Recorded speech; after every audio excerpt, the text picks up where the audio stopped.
వాగర్థావేగ సంపృక్తౌ వాగర్థ ప్రతిపత్తయే జగదఃపితరౌ వందే పార్వతీ పరమేశ్వరౌ. సదాశివసమారంభాం శంకరాచార్య మధ్యమాం అస్మదాచార్య పర్యంతం వందే గురు పరంపరాం. ఆదిత్యాయ చ సోమాయ మంగళాయ బుధాయ చ గురుశుక్రశనిభ్యశ్చ రాహవే కేతవే నమః. శృంగేరి జగద్గురు పీఠాధిపతులకి, కంచె పీఠాధిపతులకి నమస్కారం తెలియజేసుకుంటూ కార్యక్రమాన్ని ప్రారంభిద్దాం. ఆదిత్యాయ చ సోమాయ మంగళాయ బుధాయ చ గురుశుక్రశనిభ్యశ్చ రాహవే కేతవే నమః. శృంగేరి జగద్గురు పీఠాధిపతులకి, కంచె పీఠాధిపతులకి నమస్కారం తెలియజేసుకుంటూ కార్యక్రమాన్ని ప్రారంభిద్దాం. ఈ రోజున మనము నవంబర్ 16వ తారీఖు రోజు నుంచి నవంబర్ 30వ తారీఖు వరకు ఉన్నటువంటి గ్రహ సంచార రీత్యా ద్వాదశ రాశుల వారికి ఏ విధంగా ఉండబోతుంది, అలాగే ఏ ఏ రోజుల్లో ఏ విధంగా ఖర్చులు ఎప్పుడు ఉంటాయి, ఆదాయం ఎప్పుడు ఎక్కువగా ఉంటుంది, మానసికంగా ప్రశాంతంగా ఎప్పుడు ఉంటారు, అలాగే ఆందోళనతో కూడుకున్నటువంటి రోజులు ఎప్పుడు ఉంటాయి, ఆరోగ్యంతో ఎలా అనారోగ్యంతో ఎప్పుడు బాధపడుతుంటారు ఇత్యాది అనేక విషయాల గురించి విపులంగా ఈ కార్యక్రమంలో చర్చించుకోబోతున్నాం.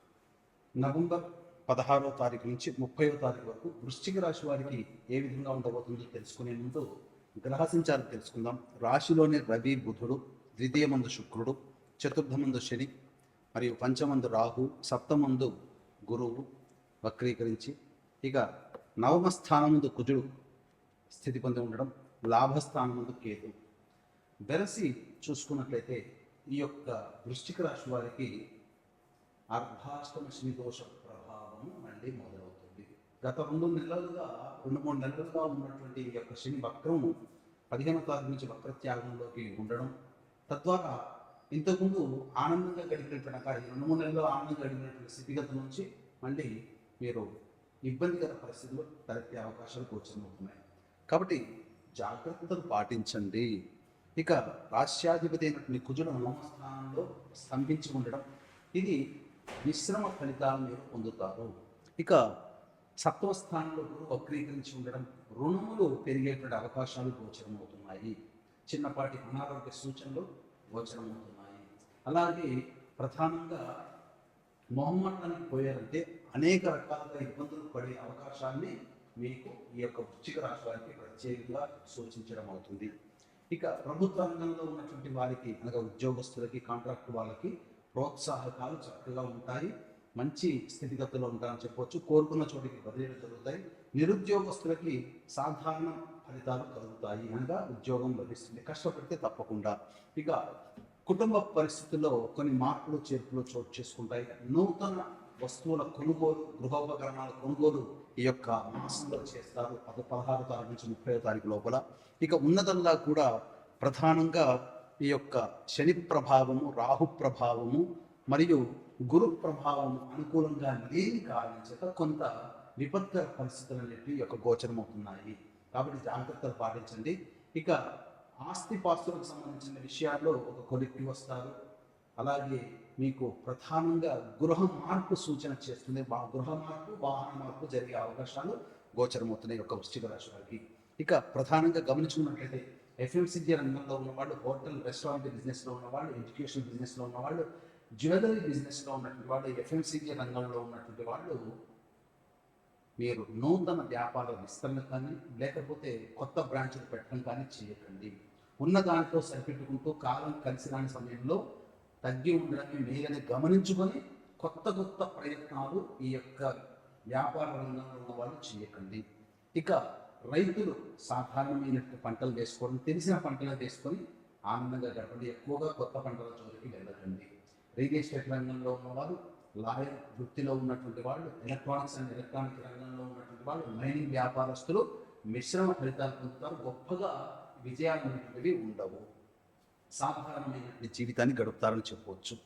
ఇక ముఖ్యంగా గమనించుకున్నట్లయితే నిరుద్యోగస్తులకి ఉద్యోగం లభించే అవకాశాలు ఉంటాయి. ముఖ్యంగా ఈ యొక్క సంబంధించినటువంటి రాశిలో జన్మించినటువంటి వారికి కోరుకున్న చోట ఉద్యోగ బదిలీలు జరుగుతాయి. అలాగే విదేశీయానం, విదేశీ విద్యకు సంబంధించినటువంటి ప్రయత్నాల్లో మీకు లాభదాయకంగా ఉంటుంది. కోరుకున్న యూనివర్సిటీలో మీకు ప్రవేశం లభిస్తుంది. ఇక ఏతావాత చెప్పొచ్చేది ఏంటంటే సాధారణమైన ఫలితాలే ఈ యొక్క వృశ్చిక రాశి వారు పొందుతారు. అర్ధాష్టమ శని ప్రభావం వల్ల కొంత కొత్త సమస్యలు వచ్చే అవకాశం ఉంటుంది. తల్లిగారి ఆరోగ్యం పట్ల శ్రద్ధ వహించాలి. ఇక వీక్షించేటువంటి ప్రేక్షకులకి గమనిక, ఈ కార్తీక పౌర్ణమి సందర్భంగా నవంబర్ 15వ తారీఖు రోజున త్రిపురాసురులని పరమేశ్వరుడు సంహరించినటువంటి క్షేత్రం త్రిపురాంతకం. కాబట్టి ఇట్టి త్రిపురాంతకంలో జాతకరీత్యా నిత్య వివాహ ఉద్యోగ దాంపత్య సంతాన అనారోగ్య సమస్యలతో బాధపడేటువంటి వాళ్ళు, మరియు వృషభ మిథున కర్కాటక సింహతుల వృశ్చిక మకర కుంభమీన రాశులు జన్మించిన వారికి శనిదోష పరిహారార్థమే సర్వదోష నివారణ పూజలు హోమాలు పర్ హెడ్ 1500 రూపాయలకి చేయించడం జరుగుతుంది. అవకాశం ఉన్నప్పుడు కార్యక్రమ తదనంతరం కాంటాక్ట్ చేసి మీ గోత్రనామాలను నమోదు చేసుకోవచ్చు. ఇక ఈ కార్తీక మాసం ఆఖరి కార్తీక సోమవారం నవంబర్ 25వ తారీఖు రోజున తండ్రి వైపు 6 తరాలు తల్లి వైపు 3 తరాల్లో ఏవైనా దుర్మరణాలు ఉంటే పితృదోషం అంటారు. దుర్మరణాలుగా road accident, fire accident, suicide attempt, నదిలో బావిలో పడి చనిపోవడం, ఇంట్లో చనిపోవడం, లివర్ ఫెయిల్యూర్, కిడ్నీ ఫెయిల్యూర్, క్యాన్సర్తో చనిపోవడం, 60 సంవత్సరాల లోపల ఏ విధంగా చనిపోయినా ఇవన్నీ పితృదోషాలు. ఈ పితృదోషాల ప్రభావం వలన జీవితంలో ఎదుగుదల ఉండదు, ప్రశాంతత ఉండదు, ప్రతిదీ సమస్యాత్మకంగా ఉంటుంది, కుటుంబ అభివృద్ధి ఉండదు, పిల్లలకి పెళ్లిళ్ళు, సంతానం కలగకపోవడం ఇలాంటివి జరుగుతాయి. కావున ఈ ఆఖరి కార్తీక సోమవారం నవంబర్ 25వ తారీఖు రోజున జరిగే పితృదోష నివారణ కార్యక్రమంలో పాల్గొనండి. వివరాల కోసం కార్యక్రమ తదనంతరం కాంటాక్ట్ చేసి తెలుసుకోవచ్చు. ఇక ఈ నవంబర్ 16వ తారీఖు నుంచి 30వ తారీఖు వరకు ఏ రోజుల్లో ఏ విధంగా ఉండబోతుంది, ఖర్చులు ఎప్పుడుంటాయి, ఆదాయం ఎప్పుడు ఉంటుంది, ప్రశాంతత ఎప్పుడు ఉంటుంది అనేటువంటి విషయాల గురించి క్లుప్తంగా తెలియజేసుకున్నాం. 16, 17వ తారీఖుల్లో కనుక గమనించుకున్నట్లయితే ఈ యొక్క వృశ్చిక రాశి వారికి జీవిత భాగస్వామితో, వ్యాపార భాగస్వామితో పొరపచ్చాలు తొలగి వాళ్ళు తీసుకున్నటువంటి నిర్ణయాలు మీకు అనుకూలంగా మారుతాయి. ప్రధానంగా రాని బాకీలు వసూలవుతాయి, ధనాదాయం చక్కగా ఉంటుంది. 18, 19, 20 తారీఖుల్లో మీ ఆరోగ్యం పట్ల శ్రద్ధ వహించాలి. మానసిక ప్రశాంతత లోపిస్తుంది.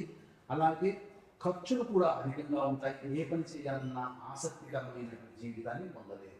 21, 22 తారీఖుల్లో సంతానంతో విభేదాలు, సంతానం మూలకంగా ఖర్చులు పెరుగుతాయి, సమస్యలు కూడా పెరుగుతాయి. లౌక్యంతో వ్యవహరించండి సంతానంతో. అలాగే ఆస్తిపాస్తుల వ్యవహారాల్లో కాస్త విభేదాలు ఏర్పడతాయని చెప్పవచ్చు. కోర్టుకు సంబంధించినటువంటి వాయిదాలు పడే అవకాశాలు గోచరమవుతున్నాయి. ఇక 23, 24 తారీఖుల్లో నిరుద్యోగస్తులకు ఉద్యోగం లభించే అవకాశం, అలాగే ధనాదాయం చక్కగా ఉంటుంది. ముఖ్యంగా చేస్తున్నటువంటి వృత్తి వ్యాపారాలలో, ఉద్యోగాలలో ప్రోత్సాహాలు ఎక్కువగా ఉంటాయి.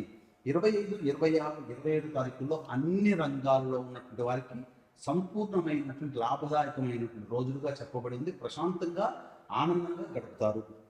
ఇక 28, 29 తారీఖుల్లో కనుక గమనించుకున్నట్లయితే ప్రధానంగా సమస్యాత్మకమైనటువంటి జీవితం గడుపుతారు. అనగా ఏ పని చేయాలన్న ఆసక్తి ఉండదు, అన్ని ఆలోచనలకి పరిమితమవుతాయి, కార్యరూపం దాల్చదు, వృధా కాలయాపన చేస్తారు. పని లేకపోయినప్పటికీ కూడాను ఎక్కువగా బయట సమయమే వెచ్చిస్తారు, బయటనే సమయం వెచ్చిస్తారు. కాబట్టి జాగ్రత్తలు పాటించండి. ఇక 30వ తారీఖు రోజున ప్రధానంగా పెండింగ్ పనులన్నీ కూడాను పూర్తి చేసుకుంటారు. ఒక బాధ్యత తీర్చుకున్నాము అనే సంతృప్తితో విందులు, వినోదాలు, కుటుంబ సభ్యులతో, స్నేహితులతో గడుపుతారని చెప్పొచ్చు. ఇవి గోచారీత్యా ఉన్నటువంటి ఫలితములు. ఈ యొక్క వృశ్చిక రాశి వారికి జీవితం చక్కగా ఉండాలి అని అంటే ప్రతిరోజు కూడాను చంద్రశేఖరాష్టక పారాయణం రోజుకి 3 సార్లు, కాల భైరవాష్టక పారాయణం రోజుకి 3 సార్లు పఠించండి. శనివారం తైలాభిషేకం జరిపించుకోండి. ఇక ఈ సమస్యలు ఇంకా మీకు అధికంగా బాధిస్తున్నాయి అని అంటే మీ యొక్క జన్మకుండలి జాతకరీత్యా నడుస్తున్నటువంటి దశాంతర దశల ప్రభావం. కావున దగ్గరలోని మంచి ఉపాసనా పరులైనటువంటి జ్యోతిష్యుని కనుక సంప్రదించినట్లయితే వారి సలహాలు, సూచనలు పాటిస్తే తప్పకుండా ఇంకా మెరుగైనటువంటి జీవితాన్ని పొందుతారని తెలియజేసుకుంటూ సర్వం శ్రీ మహేశ్వర పరబ్రహ్మార్పణమస్తు.